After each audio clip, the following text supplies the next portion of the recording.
आप देख रहे हैं धम्म प्रभा यूट्यूब चैनल। बाबा साहब ने पूरे जीवन के अंतिम समय में अंतिम दौर में जाके बुद्ध की शरण ग्रहण की और हमें भी कहा कि हमें भी बौद्ध बनना चाहिए। क्यों कहा? क्योंकि बुद्ध के धम्म में प्रज्ञा है, सील है और करुणा है। प्रज्ञा किसके? कि हम अपने जीवन की अज्ञानता को, अंधकार को खत्म कर सके। तो बाबा साहब के जीवन की पहली लड़ाई तो अज्ञानता को खत्म करने से ही शुरू हुई थी। दुनिया का सबसे बेहतरीन ज्ञान लेकर के बाबा साहब आए तो उन्होंने हमारी अविद्या को, अज्ञानता को खत्म करने के लिए काम करना शुरू किया। ये प्रज्ञा का ही परिणाम था। तो बिना प्रज्ञा के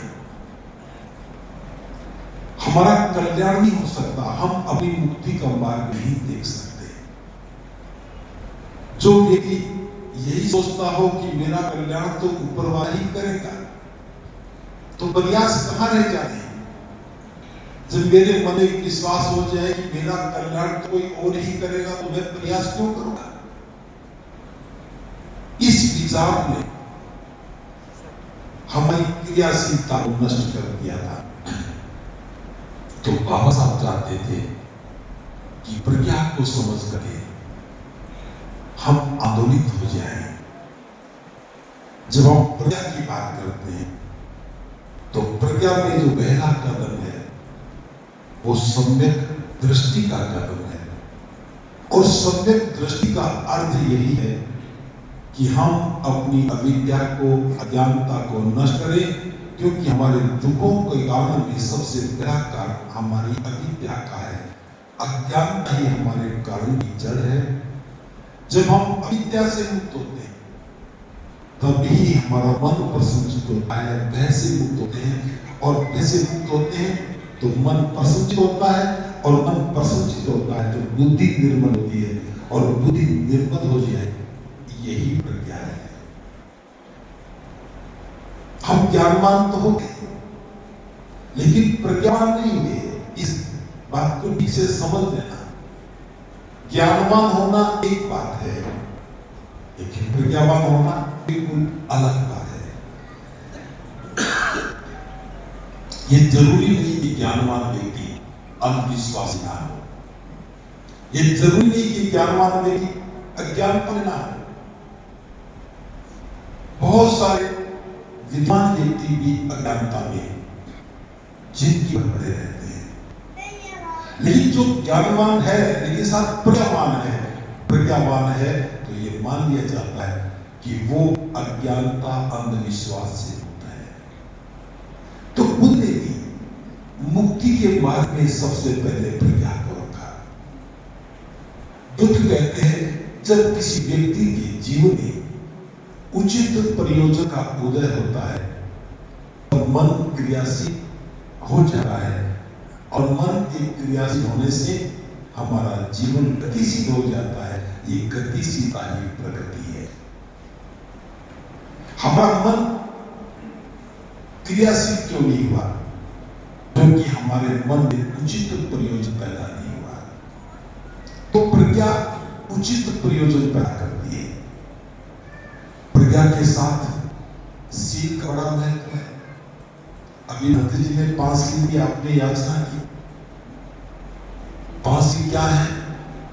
मैं प्राणी हिंसा नहीं करूंगा, दूसरे की वस्तु की चोरी नहीं करूंगा, दुराचार व्यभिचार नहीं करूंगा, झूठ नहीं बोलूंगा, चुगली और निंदा नहीं करूंगा, और किसी प्रकार का नशा नहीं करूंगा।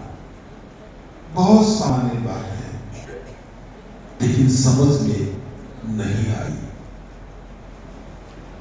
एक अनपढ़ व्यक्ति शराब पी करके घर में कलह करता है, घर में शोर मचाता है, मारपीट करता है, तो हम सब क्या कहते हैं? बड़ा अज्ञानी व्यक्ति है। ही नहीं, जानता ही नहीं। और वही काम अगर कोई पढ़ा लिखा व्यक्ति करे तो हम क्या कहेंगे? ऑफिसर तो बहुत बड़ा है, लेकिन शराब पी करके अपना जीवन खराब कर रहा है। बाबा साहब ने बुद्ध के धम्मग्रंथ में एक अध्याय में लिखा है, प्रज्ञा दो धारी तलवार है। प्रज्ञा दो धारी तलवार है। अगर प्रज्ञा के साथ शील नहीं है, प्रज्ञा के साथ शील नहीं है, तो ये अपनों की ही गर्दन काटने का काम करती है। और यदि प्रज्ञा के साथ शील आ जाए तो ये संकट में फंसे हुए व्यक्ति की सुरक्षा करती है। ये बात बहुत गंभीर है। हमारे साथ प्रज्ञा तो है, हमारे पास प्रज्ञा तो है, लेकिन शील नहीं है, क्योंकि शील अभ्यास का विषय है।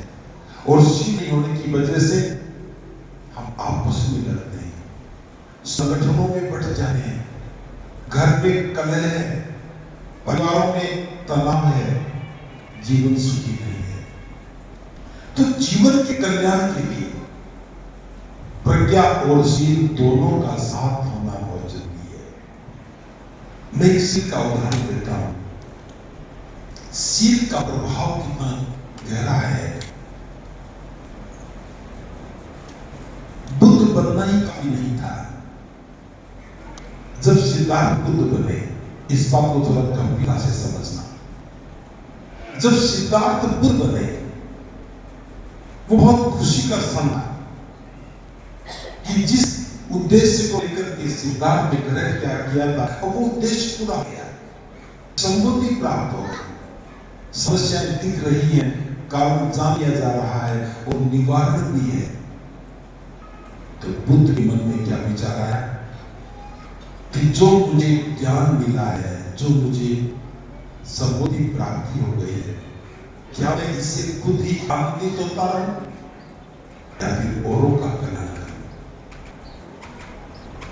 इस विचार ने मन में बड़ा द्वंद्व पैदा कर दिया।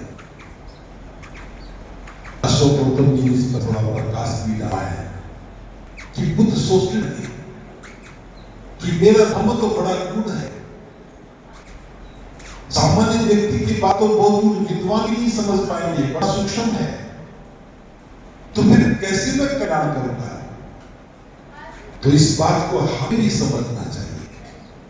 हमें जो जानकारी मिली है, हमें जो साधन मिले हैं, जो अधिकार मिले हैं, आम आदमी की समझ नहीं आ सकता।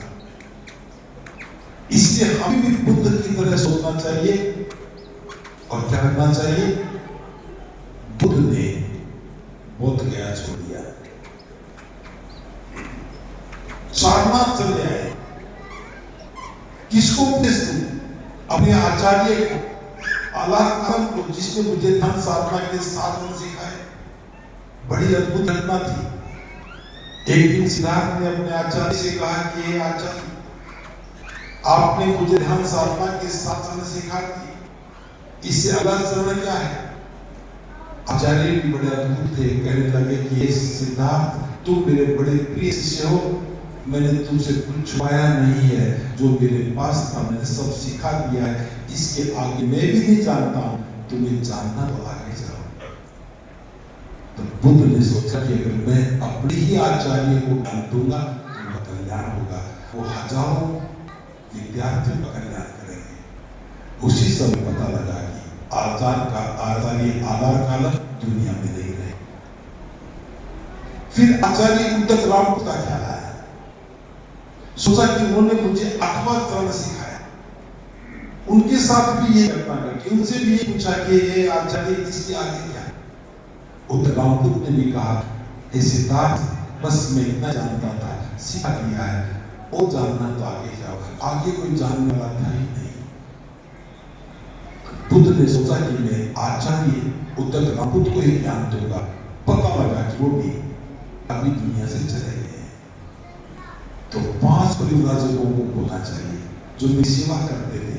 सुजाता की खीर खाने के बाद वो नाराज हो गए थे, वो बड़े श्रद्धावान थे, वो बड़े प्रयास करने वाले थे, ज्ञान की तलाश में थे, उनको ज्ञान दो।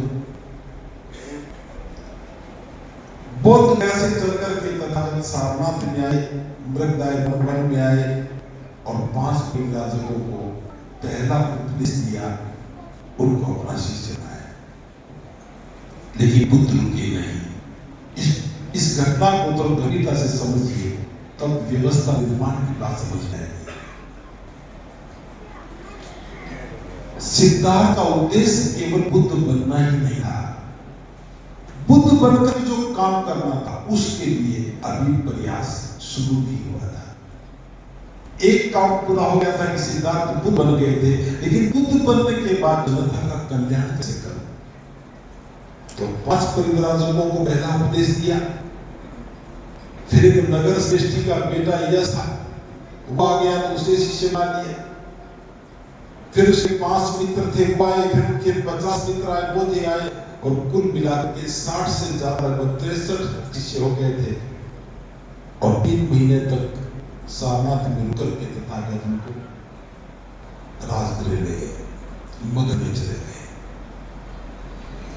वहां जाकर उनको बहुत कठोर प्रशिक्षण किया गया, उनको बहुत ही महत्वपूर्ण प्रशिक्षण दिया। उनके प्रशिक्षण की एक महत्ता बता रहा है। एक दिन का समय था, सुबह समय भिक्षु असजी हाथ में पात्र लेकर के चीवर पहन कर जारिका को निकले, भोजन के लिए निकले। उधर सारिपुत्र नाम का एक युवा परिव्राजक, परिव्राजक का अर्थ है कि एक नौजवान जो ग्रह त्याग करके ज्ञान के प्राप्ति के प्रयास में लगा है। पहले ऐसे छात्र नहीं होते थे, ग्रह त्याग करके ही छात्र बनते थे। तो वो युवा परिव्राजक था, कौन? सारिपुत्र। उसने अचानक से देखा कि जो ये युवा भिक्षु जा रहा है, इसके कदम बहुत सधे हुए हैं, शरीर बड़ा संयम है, आंखें 4 कदम पर टिकी हुई हैं, चेहरे पर कांति है। जरूर ये भिक्षु जो दुनिया में महान भिक्षु है, उनमें से कोई एक हुआ।